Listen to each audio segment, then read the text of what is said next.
Wait a minute, Mr. Postman. Yeah, you right there, Mr. Postman. Hey, Mr. Postman, look at me. Is there a package just waiting for me? Where's my box? Where's my box? What's in the box? All right, welcome to another episode of What's in the Box. And this week I have a special treat.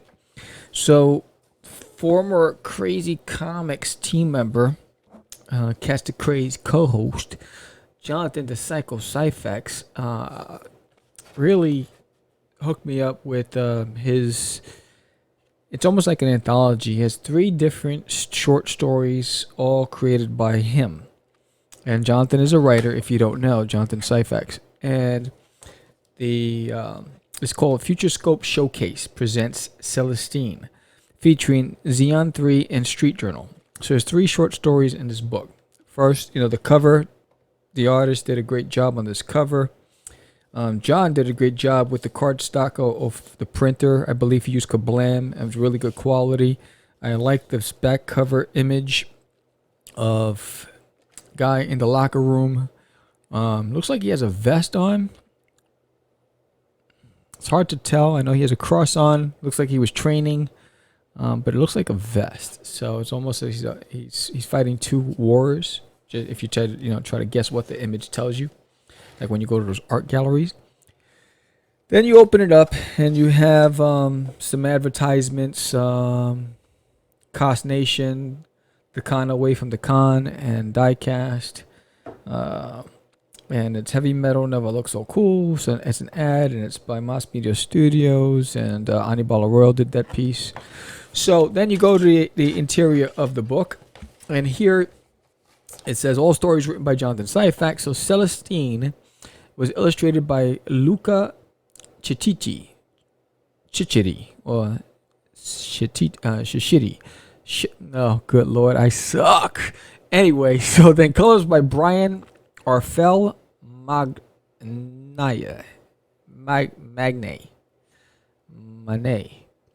maybe that is. All right, and letters by George Medina.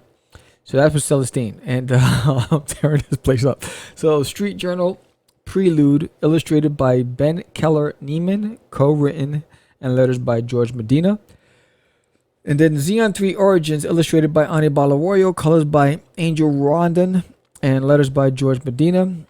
And the art on this specific page was by Raymond Bermudez. So then you open it up, and you got some, looks like a piece, an ad for Celestine. Whoever did the logo design for Celestine did a really great job. You got some images, Secrets of the Crush Empire by Alex Griffin. Then you go into this really beautiful piece right here. This piece is really nice. I'm trying to figure out who the artist was on that piece. Maybe it was the same guy who did Luca. So anyway, so Celestine, it starts off in a church, and the priest is washing his hands, and it's present time in New York. But Celestine is there, and she wants to have her vengeance because this priest is a demon who killed her ally, and so she wants to destroy this demon. And they get into a debate. It goes into the past, and you see I like the fact that they changed the color sequence when they went into the past, so you can see the difference between that and the present. So that was a really great job. Whoever did the colors did a really good job with the coloring. George did his thing with the lettering. And, so basically they have banter back and forth. Who are you to judge? You've killed people. And she's saying, well, the people I've killed weren't innocent. And so she needs to strike this guy down. And she does, but unfortunately, it's just a demon that's taking over bodies. It reminds me of that movie with Arnold Schwarzenegger, End of Days, where that demon takes over bodies, like he did his friend and a bunch of other people. So she takes his head off, and you can see that the demon comes out of the body. She's still, hurting from what happened to her friend, and she's vowing never to let that happen again. Demon comes out, burns the body. The body's on fire. Blah blah blah. She walks away. What I enjoyed about Celestine, number one, the story's really good. I really want to see where Jonathan takes this story. And I believe he should finish this book. And he really did a good job. It really captured my attention. I was pleasantly surprised, Johnny Boy. You did your thing with this. I really enjoyed Celestine. It's my first time seeing it, reading it. I mean, I've seen it online. It was my first time reading it. Then we go, there's another ad by Cornerstone Studios, Creative Studios, and then we open up into Street Journal. Street Journal has always been one of my favorites. It was something that when we first started, Anibal Awario did some really great page layouts for Street Journal. It's a shame that at that time it wasn't ready. But here we go. So we have a street corner. It's Union Avenue on 161st Street. And they got the sneakers hanging from the electric cables like you see it on the blocks. And it's Castro's Deli. Should be Bodega, but what are you going to do? So basically they're hanging on the corner and, reflecting. And then there's a drive-by. And the drive-by takes out, or, the victim of the drive-by is his baby girl. So there's obviously a street war going on. And so he's traumatized. Who wouldn't be when your child has basically got hit, a victim of a gunshot? So he's in a traumatic emotional state, and then he gets a call saying, "Hey, we got the guy. We're holding him up. We're going to take care of him." But at the same time, he's hearing on the other side of his door, I guess his parents are fighting. You don't know what's happening on the other side of the door, but you can hear someone saying "shut up," using profanity and smacks. Whoosh. So now he's at a crossroads. How is he going to react when he sees the guy that shot his daughter? It's very emotional.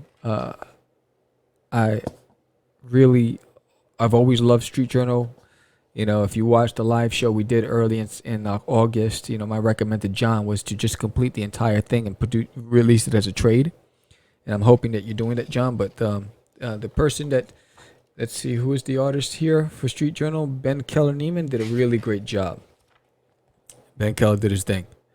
Really captured the mood, the scenes, the angles, the reality, the emotional roller coaster that Street Journal supplies.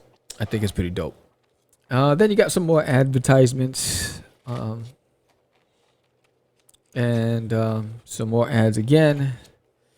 Then it goes to Xeon 3, and it's very short. But what I enjoyed about Xeon was, and let me just make sure I'm correct.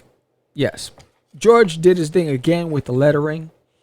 John did his thing with the dialogue. Like for instance, what is known for the darker times of the great General Hannibal is that his name was carved in blood. That's how he started off the page. But what has been removed from history, been cut from its ledger, is that it was also a time of conjured beasts and magical weapons. Great start to this book. Starts off with a battle sequence. You have magic. You have weaponry. You have these big demon animals. And it looks really cool. Anibal, you did a really good job with this, and just the conflict. This is a really great way to start a book. And I mean, what I loved about this, number one, the coloring is really cool.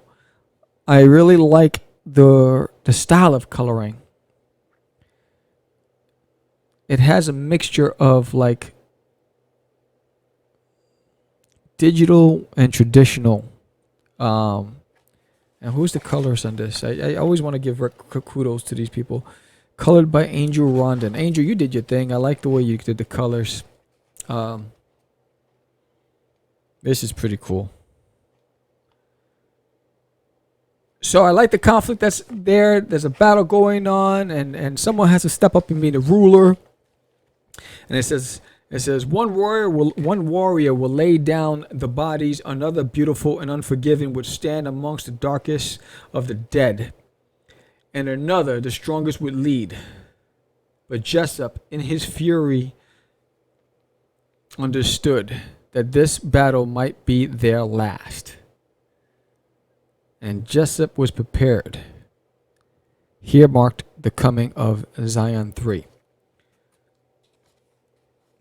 You know, if I'm going to introduce 3 stories, and I'm going to introduce 3 different worlds, 3 different styles, this is a great way. I think Johnny, you know, and I know that you give a lot of kudos to your mentor in George Medina, and I think George did a great. George, one thing that George does really well is his typography and his